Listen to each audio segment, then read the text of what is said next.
Sandwich, yummy! Hey, welcome back to EdTech Sandwich. This is episode 19, and Brett Foster is going to come to us remotely, and we shot some really great technologies that he wants to update. But again, this is EdTech Sandwich. So today I've got the turkey Rustico panini from Starbucks. Had to stop at Starbucks and get connected to do some things, and thought, you know what, that looks like a great panini. Big fan of turkey. We'll see what happens there. I want to show VisiWig. If you haven't heard of or seen VisiWig, I actually got a sneak peek of it from GeekBeat TV and Callie Lewis, but I ended up purchasing VisiWig and downloading it. It is expensive, so it's $29 to purchase. But the really great thing about it is you turn your iPhone, your iPod Touch, your iPad into a essentially multi-camera studio, and so you can have people on location. The initial feature in it is if you're connected to the same Wi-Fi, and again, whether it's a school network or home network, that specific type of traffic has to be allowed. But so you can have multiple people with their iPhones all connected, and when you start recording, then essentially the director, essentially the main person that establishes the video and recording, can just simply switch between multiple cameras, basically. So you can use your timeline to switch between different people. So you can say, okay, now, you know, Jeff, you tell us from your point of view where you are and who you're with. And then in the end, create this great video where you switch between multiple cameras or multiple locations.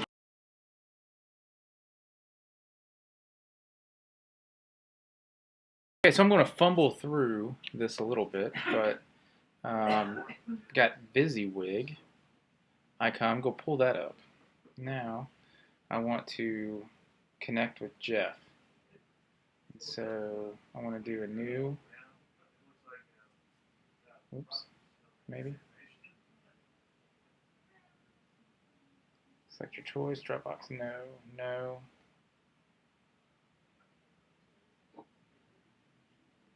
I want to resume. So I want to actually add multi-camera, and I'm scanning to see if Jeff. Scanning. Oh, here we go. Now here's Jeff's iPad. And sorry for the shaky ride here, but now I'm going to switch to Jeff's iPad. And we want to start recording. So now Marty is recording, and I'm over here. Now while I'm recording Jeff, I'm going to switch over to Jeff.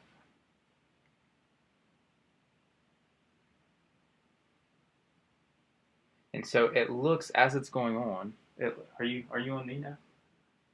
Hey. As it's recording, it looks fuzzy, but the final product is super high quality. So now I'm going to switch back to me. Okay, now I'm back to me. And ta-da!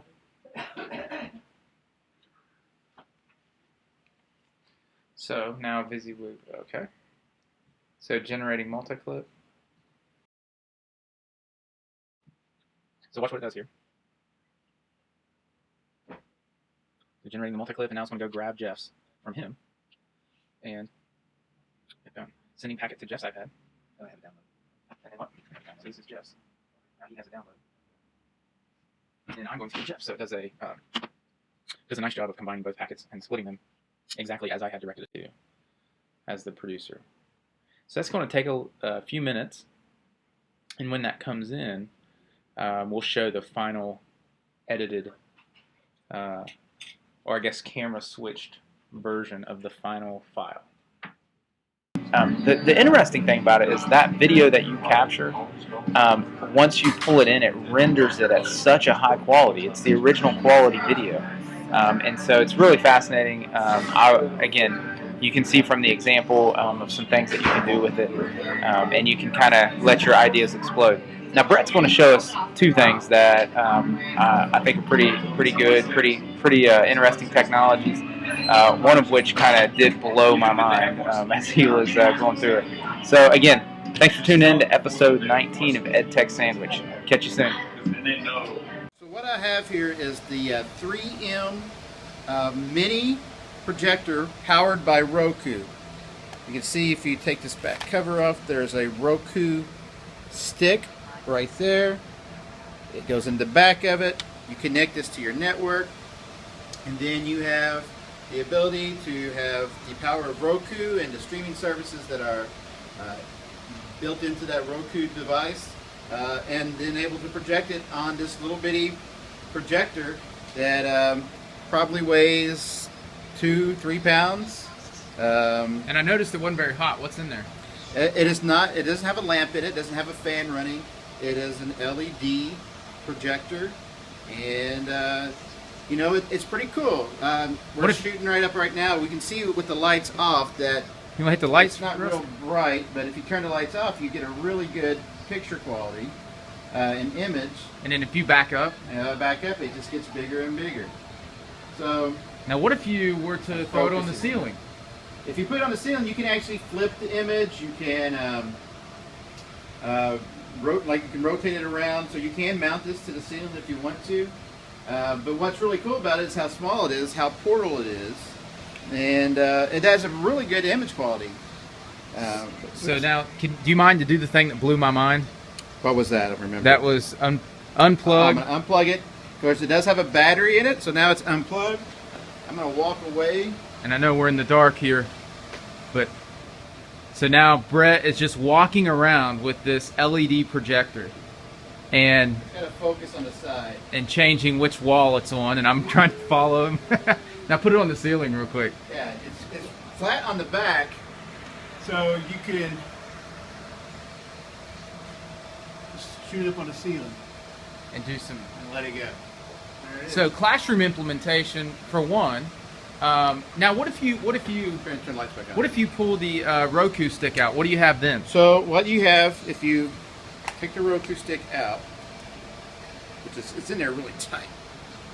Get tough. Yeah. You have an HDMI port, and so any device that has the capability of distributing video through HDMI can be plugged in right here. So iPad, Android, Surface, laptops, whatever DVD you have. Players, whatever. Awesome. So, all right here. And the great thing about it is that it is battery powered.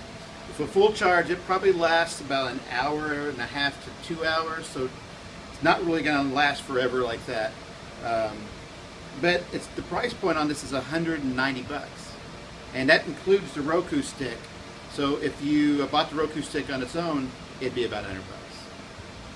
And shout out to who showed that to you. Melissa Shepard showed this to us at our last CKETC meeting, and before she even demonstrated it, I was like, okay, I'm buying a couple of these. So I'm in. I'm in. Cool. Just the concept behind it. So it's pretty cool. It does a good job. It's fun. We're working on getting some of the kinks out right now to get it up, to stream some of our stuff over our network to it. But it's really cool. So what we have here are the Logitech wireless headset H800 for your PC, your tablets, and your smartphone. It's kind of your standard headset. It's wireless, of course. The mic comes out like this. You have volume control on the right ear. What's really interesting about these headsets is that they're not only just Bluetooth, but they're also USB. So if you have like a Mac that has some issues with Bluetooth headsets, which I've had some issues with some headsets working well through the Bluetooth connection, you can just slide on up to USB, and it has a little USB dongle, goes in the back, and it works perfectly. The sound is really good. It's got good sound quality to it. The volume could be a little bit better, but that's you're saving your hearing, I guess is a way of looking at it. Digital citizenship. Digital citizenship. The price on these are like $75. Not a bad price for what you're getting here. A good quality headset that's comfortable and has good sound quality. And different ways of connecting to it with Bluetooth and USB. So the Logitech H800.